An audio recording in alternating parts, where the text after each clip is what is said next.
부동산 시장의 10년 주기설의 공포가 커지고 있습니다. 1998년 IMF 외환위기, 2008년 글로벌 금융위기 당시 부동산 시장도 집값 폭락과 침체 시기를 겪었는데요.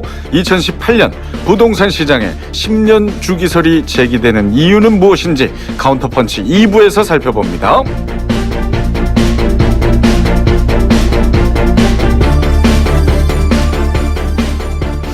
자, 1부에 이어서 2부에서는 경제 위기가 부동산 시장에 미치는 영향 그리고 자산 투자의 방향을 좀 짚어보고자 합니다. 먼저 부동산 10년 주기설 1부 얘기와 거의 비슷합니까? 네네네. 네. 이런 말 누가 만들어내는지 몰라요. 이게 사실은 금융위기 우리가 10년 주기설 하면서 97, 8년, 2007, 8년, 2018년 지금 이렇게 세 번 이제 10년 주기로 위기 이야기를 했는데 사실 부동산 시장은 경제, 금융 뭐 이런 거에 같이 이제 부속되어 있는 거죠. 그러다 보니까 별도로 갈 수가 없어요. 자금이 딸리면 집 사고 싶어도 못 사는 거고 팔고 싶어도 못 파는 거고 이러다 보니까 이제 금융위기나 경제 위기가 오면 당연히 부동산 위기로 같이 연결이 됩니다. 그러다 보니까 우리가 경제 위기 10년 주기설과 비슷하게 부동산 10년 주기설이 이제 같이 나오는 거고요. 또 네. 부동산이라는 게 있는 땅을 사고 파는 부동산도 있지만 실제로 지금 우리가 투기나 투자나 이런 어떤 투자 쪽의 금융 상품 쪽의 부동산을 이야기할 때는 주로 아파트 신규 물량 분양가부터 사가지고 이거 나중에 다 준공된 다음에 전세를 놓고 매매를 하고 이런 애 쭉 봤을 때 처음에 분양 단계부터 뭐 준공 가구 이런 쭉의 집이 지어지고 도시가 건설되고 이 쭉 일련의 과정을 봤을 때 대충 10년 정도의 주기마다 이게 쭉 반복이 되더라. 그러다 보니까 경제 위기나 이런 전반적인 큰 그림에서도 그렇지만 부동산 시장 자체를 보더라도 개발 과정을 보더라도 딱 맞아 떨어진다. 그러다 보니까 역시 부동산도 지금 상당히 위기다라는 이야기 많이 나오잖아요. 네. 또다시 그 10년 위기설의 그 위기 부분에 와 있는 게 아닐까. 네. 또 이런 이야기가 함께 자, 나옵니다. 그러면 좀 짧게 그럼 98년 또 2008년에 부동산 상황이 어땠는지 좀 짚어주십시오. 짧게 네. 떨어졌습니다. 아, 네. 자, 드디어 자숙하시네요. 그렇죠. 아, 기가 막힌 자습의 변화입니다. 결과. 기가 자, 막힌 변화. 외환위기 네. 이전에 계속 상승 곡선으로 가다가 네네. 이 경제 위기와 부딪히자 뭐 절벽이 뚝 꺾이면서 떨어지는데 어느 정도냐면 당시 국민은행 조사에 따르면요. 98년 한 해 동안 집값은 평균 12.4%, 전세금, 전세 보증금이죠. 18% 넘게 떨어져서 최소한 12에서 20% 사이에 이제 낙폭을 하락하게 됩니다. 집값 전세금 조사가 1986년에 시작이 됐어요. 조사 이후 최대의 낙폭이었다. 이렇게 조사가 되니까 많이 떨어진 게 사실인데 그러네요. 사실은 이 아까 일부에서 얘기한 대로 금융기관, 은행, 뭐 심지어 이 대기업의 지분들, 기업 이런 것만 이 외국인 자본의 헐값으로 매각된 게 아니라 대표적으로 역삼동, 테헤란밸리에 의리의리한 빌딩들이 이 당시에 IMF 이후에 리츠라는 게 나와요. 부동산을 이제 여러 작은 돈을 모아서 투자 기금으로 부동산을 매입하고 그걸로 이제 투자 수익을 관리하는 리츠 방식이 그때 도입이 되는데 이미 외자가 굉장히 큰 랜드마크가 되는 빌딩들을 IMF 이후 당시에 엄청 사가기도 헐값에. 했었습니다. 네.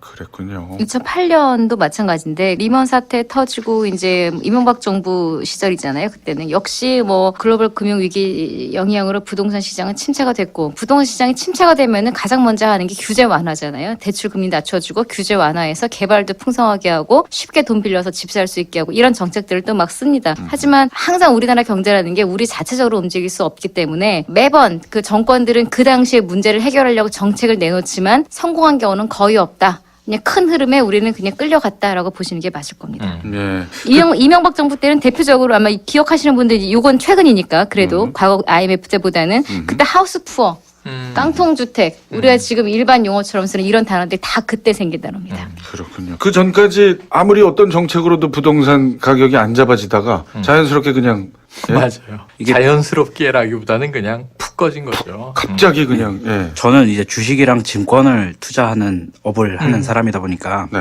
부동산에 대해서 한번 비교를 하기 위해서 이제 장기 시기를 한번 본 적이 네네. 있어요. 그래서 한 20년 이렇게 놓고 봤을 때 부동산의 상승률, 평균적인 뭐 전국 아파트 상승률, 뭐 서울 아파트 상승률 이게 어떻게 되나라고 봤을 때 장기적인 곡선에서는 그러니까 인플레이션 증가율이랑 크게 차이는 안 나요. 부동산은. 다만 그러니까 주식이 가치를 중심으로 주가가 올라갔다 내려갔다 하면서 움직이는 것처럼 부동산 가격도 인플레이션을 중심으로 봤을 때 그거보다 더 빨리 올라갔다가 그거보다 조금 둔화됐다가 다시 더 빨리 올라갔다 이 사이클을 반복하는 개념이거든요. 또 10년 위기설이 다가온 것처럼 뭐 97년, 2008년 이런 거 같은 경우는 국가적으로 어쨌든 경제 위기가 온 상태라 해당 국가의 자산들, 주식을 포함해서 부동산, 뭐 기타 등등 모든 자산들이 자산 가치가 다 하락하면서 가격이 떨어지는 개념이라 그때 당시 아까 외국에서 뭐 랜드마크 건물들을 많이 사갔다라고 할 때 그걸 기준으로 볼 때는 가치 대비해서 가격이 하락한 상태였기 때문에 그렇죠. 그들은 맞습니다. 헐값에 사가는 소위 뭐 이렇게 약간 음모론에서는 양털깎기 식으로 이제 들어왔다라고 볼 근데 수도 있죠. 돈이 있는 사람들에게는 이러한 공황에 비견할 수 있는 경제 위기가 더 부를 창출할 수 있는 기회가 기회라고 될 보는 수 거죠. 자, 그런 98년, 2008년 지나고 이제 2018년인데 자, 요즘 왜 그러면 부동산 위기설 제시되고 있는 겁니까? 위기설이 나오는 건 대표적으로 부동산 시장이 경색됐다? 이 표현이 나오고 집값이 안 오르면 위기설이 나와요. 그런데 사실 정부의 정책은 우리나라 부동산 시장이 너무 과열되어 있고 뭐 일본하고 예를 많이 들기도 합니다만 이 거품이 끼어있는 가격을 조금 정상화시켜서 서민들도 맘 놓고 집을 살 수 있게 하겠다라는 건데 저는 그러니까 경제를 이야기하지만 우리 아까도 뭐 윤리 이야기했고 자본가들 정치인들 이야기를 했습니다만 항상 좋은 정책을 내놓겠습니다라고 이야기했을 때 모든 사람들이 다 천사 같아서 아이고 그럼요 내가 조금 희생하더라도 좋은 나라 맘드시다 하는 게 아니에요. 이렇죠. 그래 좋은 정책 좋아. 여러 사람 행복하게 살면 좋아. 하지만 내 돈은 한 푼이라도 나는 못 내놓겠어. 나는 조금 더 손해보면 안 되겠어. 그렇다 보니까 기존의 경제 정책이라든지 우리나라 그냥 모든 것들에 순응하며 살던 사람들이 잘 사는 사람이건 못 사는 사람이건 변화가 오는 것이 두려워요. 왜냐하면 어차피 못 사는 사람은 못 사는 사람대로 현 정책에 맞춰서 나름대로의 계획을 세워놨거든요. 그게 틀어져 버리는 순간 나는 어떡하지? 예를 들어 한 80% 대출 받아서 이번에 집을 살려고 했는데 네. 갑자기 이 지역은 투기 과열 지구라서 60%밖에 대출이 안 됩니다 하는 순간 내 집이 날아간 거예요. 차라리 20% 더 난 이자 낼 수 있는데 대출해 주지. 이런 분들은 정부 정책을 반대할 수 있어요. 정부 입장에서 보자면 아니 우리는 서민들 살리려고 집값 잡으려고 큰 그림에서 이야기를 한 건데 서민들은 서민이건 누군가는 개별의 자기 삶을 봤을 때는 거시경제가 아니거든요. 미시경제거든요. 그런 상충들이 있어요. 그리고 저는 앞서 우리가 금융 위기 이야기할 때도 10년 주기설을 약간 부정적으로 봤습니다만 부동산도 10년 위기설 이것도 역시나 저는 이런 부동산 정책으로 규제를 좀 강화해서 시장을 잡으려고 하는 이런 것들의 역방향의 주장을 하는 사람들이 오히려 더 위기설을 부추겨서 이렇게 붐업을 하고 있는 게 아닐까라는 부정적인 생각을 하는 사람입니다. 근데 이제 위기는 주관적인 거예요. 내가 어떻게 느끼느냐에 따라서 네. 낙폭이 크지 않아도 지금 내가 좀 상태가 심각하면 가계부채가 높다든가 DSR 때문에 아까 얘기했던 내가 막 잡으려던 매물을 놓쳤다든가 하면 나에겐 위기인 거죠. 그래서 이 위기를 객관적 기준으로 자를 수 있겠느냐. 위기는 심리적인 것이다. 정치인들이 위기다, 아니다, 위기다, 아니다. 그걸 지표로 뭐 그러면은 어느 정도 낙폭이 발생했을 때부터 위기라고 보자. 이런 사회적 합의는 없거든요. 네. 그런데 문제는 불과 몇 주 전까지 부동산 시장은 과열을 걱정했어요. 그렇죠. 근데 지금 이제 위기를 걱정하고 있어요. 급격하게 날카롭게 꺾인 패턴을 보이고 있는데 이게 진짜 위기냐 문제에 있어서는 우선 수치도 중요하지만 이 과열은 어떻게 된 거냐면 저의 시각으로 봤을 때는 이것은 시장 자체의 과열이 아니라 투기 세력의 조장에 의한 과열에 이 착시가 컸었다고 봐요. 근데 이게 정부가 워낙 빈틈을 계속 메워나가니까 주춤하고 있어요. 부동산 가격은 멈췄습니다. 그럼 이제 떨어지는 수순이 남았는데 얼마나 떨어질 거냐? 롤러코스터를 타면 진짜 위기인 건데 이건 사람들이 내놓고 집을 던지는데 수요는 없다. 그러면 이제 위기가 되는 건데 그러기는 현재 부동산 시장은 정부는 계속 공급을 순차적으로 할 것이고 실수요자의 이 어떤 집단이 존재하고 있는 것이 현실이다. 이건 지표로 확인이 되는 거죠. 네. 그래서 저는 위기는 아니라고 보는데 문제는 뭐냐면 아까 강 팀장님 얘기하셨지만 지금 계속 그 주식과 또 혹은 기타 선물, 파생상품 포함, 새로운 신시장, 그리고 부동산, 아주 전통시장 그 사이에서 투자 수요가 계속 떠돌고 있는 거 아니에요. 김현미 국토부 장관이 이야기한 것처럼 1,100조의 유동자금이 투자처가 없다 보니까 부동산으로 쏠려서 과열을 일으켰는데 문제는 이게 부동산에서 빠져나가면 지금 갈 곳이 마땅히 없는 거 사실이거든요. 근데 부동산은 투자를 안 하는 게 아니라 관망하는 거예요. 정부가 하도 세게 규제와 억제를 하니까 기다리고 있는 거예요. 기회가 나오면 산다. 떨어지면 더 살걸요? 아마?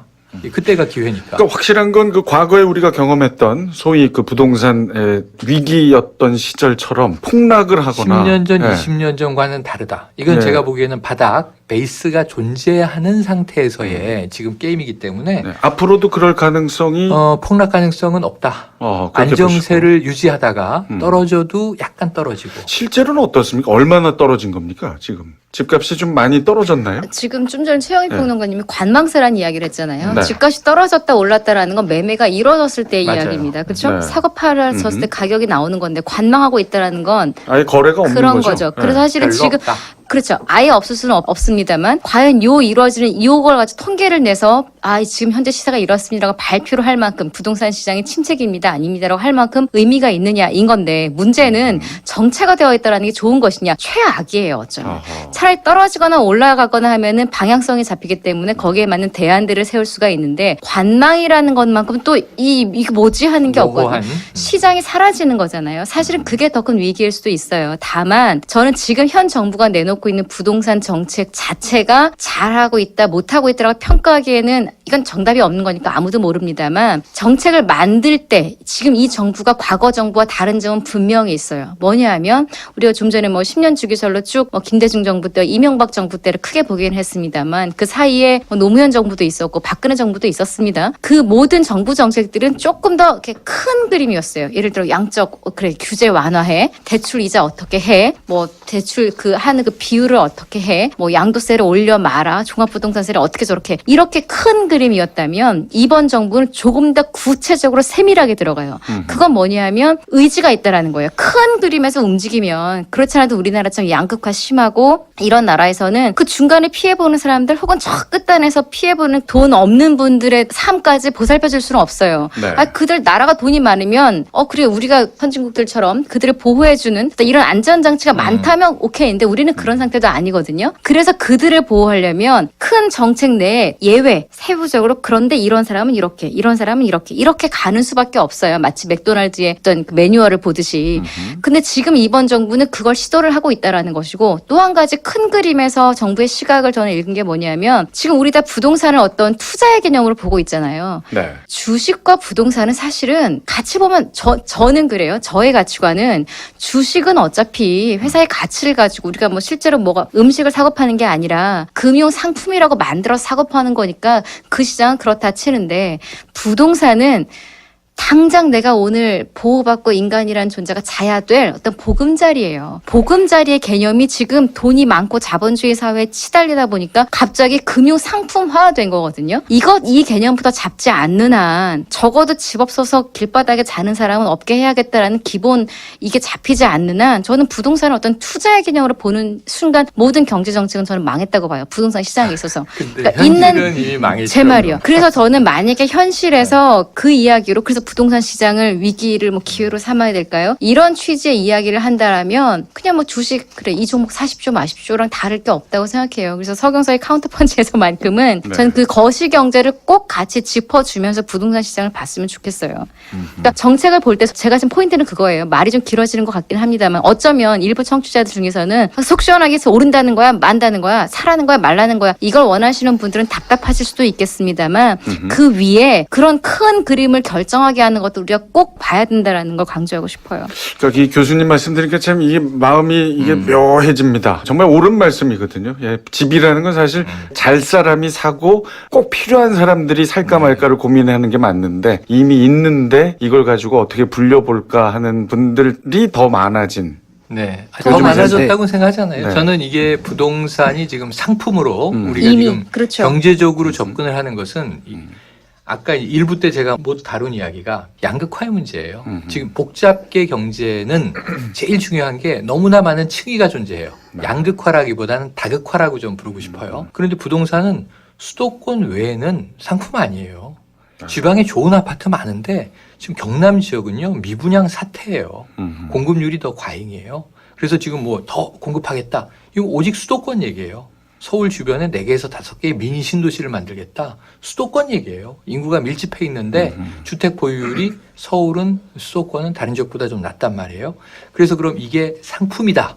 시장 거래상에 그것은 이제 정부가 이미 다 과열지구 혹은 경고, 주의구역 이런 쪽으로 다 지정해 놓은 수도권 외에는 어디가 있느냐. 세종시 정도가 있죠. 그 외에는 상품으로서의 가치가 없고 다 주거 개념으로 다만 그 현재 살고 있는 서민, 다수 국민들의 이제 어떤 경제적 상황에서 살만하냐, 아니냐, 안정성이 있느냐, 없느냐 이걸 따질 뿐이어서 상품으로서의 부동산은 대체로 수도권 중심으로 흘러가는 추세이고 네. 그 지표는 강남 3구에서 다 벌어지는 일이다. 나머지는 뭐 좀 뜰 지역이냐 아니에요. 제가 동작구에 사는데 네. 엄청나게 집값이 뛰었어요. 어허. 여러 가지 요인이 있습니다. 근데 그중에는 허수도 있고 실수도 있죠. 그런데 결국은 강남의 움직임에 따라서 나머지 동대문구든 동작구든 용산구든 움직이게 된단 말입니다. 강남의 이 투기 신화가 꺼지면 전국의 집값은 아까 장 교수님 얘기처럼 더 이상 상품으로서가 아니라 실제 의식주의 한 중요한 요소로서 다뤄지게 되겠지만 그 우리 생애에는 별로 이루어질 가능성이 없다. 이게 저는 세입자거든요. 지금. 예. 네. 세입자 여기는 무주택자. 네, 무주택자 지금 세입. 건물 갖고 이제- 있는 거 아니에요? 아니 없습니다. 전 주식만 있는데 네. 말씀해 주신 것처럼 이제 집이 주거의 목적이고 그 기준으로 생각을 하지만 또 집을 안 가진 사람이 이제 집을 매수하고자 생각을 할 때는 어쨌든 가계의 대부분의 자산 또는 빚까지 얻어야 되는 자산이 그렇죠. 들어가는 부분이란 말이에요. 아무리 내가 여기서 엉덩이 깔고 사니까 네. 그냥 버티면 돼라고 할 수 있지만 그래도 되도록이면은 나는 쌀 때 사고 싶고 오르는 걸 사고 싶다라는 그렇죠. 이게 또 존재하거든요. 왜냐하면 내가 지금까지 만져왔던 돈 중에 제일 큰 돈을 만져서 유일한 거래를 해야 재산일 되는 기 가능성이 때문에 있는데. 예. 그리고 올라서 팔아서 좀 더 또 좋은 집 그렇게 가고. 갈 수도 있고 예, 여러 가지 문제로 또 이게 잘못돼 버리면은 다른 게 잘 되더라도 난 좀 많이 피곤해질 수 있을 것 같고 네. 예, 네. 그런 시각이 있어서 비단 투자의 개념이 아니고 거주의 개념일지라도 집값에 대해서는 좀 민감하게 반응할 수 있지 않을까라는 생각이 좀 들었습니다. 그것도 맞아요. 그리고 또 집이 예전처럼 뭐 내가 1억이 있으면 1억짜리 집을 사는 게 아니라 뭐 10억짜리 집을 사는데 내 돈 뭐 2, 3억 들어가고 대출을 받고 이러다 보니까 금리에 대해서 민감할 수밖에 없어요. 집 사는 사람들도. 그래서 지금 금리가 오르냐 마냐 이거에 따라서 집을 갖고 있는 분들, 전세라도 대출을 많이 받은 분들이 불안해하고 더 큰 집을 옮겨야 돼? 집을 사야 돼? 이렇게 고민하는 것 자체가 집이라는 게 정말 소유의 개념이더라도 내가 소유자라고 한들 내 집이 아니라 은행 집이다 이런 자주 섞인 얘기 나올 정도로 그러다 자가명의 보니까 월세 이렇게 맞아요. 부르죠. 집은 이미 이제는 보금자리의 개념이라기보다는 금융상품의 개념이 된 건 우리가 받아들여야 되는 현실이고 그러다 보니까 네. 경기, 경제 이런 거에 상당히 집값이 같이 또 더 연관돼서 움직이는 거죠. 그래요. 자, 결국은 우리가 이제 위기라는 말이 나오지 않으려면 참 안정적으로 이렇게 흐름을 보여야 된다는 건데 지금 뭔가 안정적이지 않은 흐름을 보일 가능성이 있다라고 걱정하는 부분들이 있기 때문에 있죠. 이 얘기가 나오는 맞아요. 거죠. 우리 세 분은 그러면 역시 일부에서 말씀하신 것과 비슷한 맥락으로 부동산 위기설 관련해서 좀 결론을 내시겠습니까? 10년 주기설. 10년 주기설. 오히려 저는 이 일부에서 개뻥이라는 좀 격한 말을 던졌습니다만 예. 경제학자들의 데이터를 보면요. 일리 있는 패턴은 분명히 있어요. 근데 이제 그게 선형적인 시절의 이야기다. 이 공황이 60년 주기설이 있고 16년 주기설이 있었어요. 근데 이것도 데이터를 다 나름 2, 300년을 분석한 자료들이에요. 네. 근데 20세기 말에서 21세기로 넘어오면서 경제 생태계가 완전히 달라졌기 때문에 이 패턴을 믿고 가기에는 너무 맞지 않는 환경적 요인들이 많아졌다. 그래서 이제 제가 지속적인 불확실이라고 생각을 하는 게 더 낫겠다라고 말씀드린 거고요. 부동산의 경우도 이 아까 장 교수님 말씀처럼 다른 거시경제 요인의 종속적인 하위 시장이기 때문에 10년 주기설이 맞지 않을 것이다. 저는 좀 이 장기 관망세가 하다가 내년 봄쯤에 이게 등락폭이 좀 결정될 것 같은데 살짝 올랐다가 내년 하반기엔 살짝 내릴 것 같아요. 그래서 위기는 아니다. 이렇게 보고 싶습니다. 아주 막 큰 움직임이 앞으로 네, 보여질 네, 가능성은 네. 낮다. 자잘한 잔물결이 네, 계속 네. 칠 것이다. 이렇게 봅니다. 장 교수님. 저는 앞서 일부하고는 좀 의견이 달라요. 부동산 시장은 큰 그림에서 휩쓸려 가는 것도 분명히 있지만 또 자국 내에서의 경제 움직임이나 정책에 따라서 왔다 갔다 할 수가 있거든요. 기존대로 대출에 대한 규제나 이런 걸 좀 더 완화하고 시장을 살리기 위해서 그런 정책을 쓴다면 금융사태 때 미국도 금융위기 올 거라고 안 했고 우리도 20년 전에 금융위기 올 거라고 안 했는데 꽝 오듯이 서프라임 모기지 사태가 올 줄 알았으니까 대출 늘어났다가 빚 못 갚아서 온 거거든요. 지금 딱 우리가 사실 비슷한 상황이에요. 그때랑 대출은 많이 늘어나는데 금리 올린다 그러고 경기가 안 좋아지고 이게 삼박자가 딱 맞아 떨어지면 그냥 한순간에 탁 폭락하는 거거든요. 저는 사실은 지금이 10년 위기설이 온다 안 온다를 결정할 수 있는 타이밍이 아니라 10년 위기시 올 수 있다 아니다를 결정할 수 있는 아주 중요한 시기라고 봐요. 여야가 지금 싸울 때가 아니라 부동산 정책 잡을 거면 확실히 잡고, 다만 잡을 거면 큰 충격은 불가피하다고 봅니다. 이게 부정적인 불가피가 아니라 당시의 피해자는 있겠지만 분명히 이 부동산 정책이 크게 변화가 되면, 혹은 부동산 시장이 크게 변화가 되면 좋은 쪽으로든 나쁜 쪽으로든 당시에는 분명히 피해자는 크게 있습니다. 다만 저는 국내 정책이 조금 더 큰 그림에서 가기를 바랄 뿐이고, 아까 제가 이번 정부가 조금 더 뭐 핀셋 규제라고 할 만큼 이렇게 쪽집게처럼 조금 잡아서 규제를 하고 있잖아요. 만약에 현 정부가 조금 더 지지를 얻어서 지금의 경제 정책이나 부동산 정책을 밀고 나갈 거라면 이 정책 기조화에서 분명히 피해보는 약자들이 상당히 있을 텐데, 그들을 위한 보호 장치를 아까 핀셋 정책처럼 세밀하게 짜서 어차피 피해자는 나온다면 가능한 소수의 피해자가 나오도록 잘 갔으면 좋겠다. 그래서 잠시의 부동산 정책이나 위험이 오더라도 거시적으로 봤을 때는 옳은 방향으로 갔으면 좋겠다라는 생각입니다. 정부는 핀셋질을 좀 더 세밀하게 할 필요가 있다. 그래서 전 대출은 조금 막아야 된다고 봐요. 자, 강민 팀장. 저 역시 저는 10년 주기설 아까 앞서서 별로 신뢰하지 않는다라고 말씀을 드렸고요. 부동산 시장 같은 경우는 약간 큰 맥락에서는 수요와 공급을 따라가는 개념이 있고, 정부 정책은 그걸 조금 더 강하게 부추기느냐 아니면 조금 막느냐 이 개념이라고 봐요. 그냥 마무리로 하나 사족 붙여서 말씀드리면은, 집을 이제 사겠다 내지는 하시는 분들은 집을 투자해서 열채, 백채, 갭 투자 이렇게 하시는 분들은 그런 거는 프로의 영역에 가까운 거니까 그걸 감당하실 능력이 되고 그 테크닉을 익히고 계신 분들이 하시는 거고, 내가 그냥 실수요자로서 집을 살 거다 말 거다는 이 집을 사기 위해서 일으켜야 되는 레버리지나 내가 감당할 수 있는 자산이 위기가 오더라도 내지는 앞으로 집값이 오르더라도 상관없이 어느 정도 버틸 수 있는 수준 내에서 결정을 해야 버틸 수 있는 거지. 주식 투자에서는 보통 대응의 영역이다라고 표현하는데, 오를 수도 있고 내릴 수도 있고 가능성을 다 열어놓고 생각을 해야 되는 거기 때문에, 올라갈 거다라고만 생각하고 풀레버리지를 땡기거나 감당하지 못할 위험을 끌어안는 거는 되게 위험한 행동이고요. 어떠한 상황이 터질지 모른다라는 걸 항상 가정에 두고는 판단을 내리시는 게 향후에 어떠한 일이 생기더라도 누구를 원망하거나 내지는 본인의 삶이 힘들어지는 일은 안 생깁니다. 그리고 강민 팀장님 네, 조언대로 하려면 갭 투자는 이런 것들은 지금은 사실은 보수적으로 접근하는 게 맞아요. 그게 박근혜 정부 때의 정책이랑 이런 것들이 서로 안 맞으면서 그 당시에 수익을 보신 분들도 있겠습니다만 그렇죠. 일종의 부작용이거든요. 그거는. 그래서 그런 부작용들은 지금은 가능하면 시도를 안 하시는 게 맞아요. 누구나 다 아는 거는 되게 널리 퍼져 있는 거잖아요. 자, 그럼 얘기 나온 김에 자, 1, 2부 통틀어서 이렇게 좀 불확실한 지금 시기입니다. 이럴 때 보통 사람들이, 서민들이, 직장인들이 좀 관심을 가질 만한 분야, 재테크 관련해서 혹은 투자 관련해서 이거 제 개인적인 노하우를 네, 그냥 요 마지막 얘기가 말씀드리면 되겠습니다. 네. 이게 결론인데요.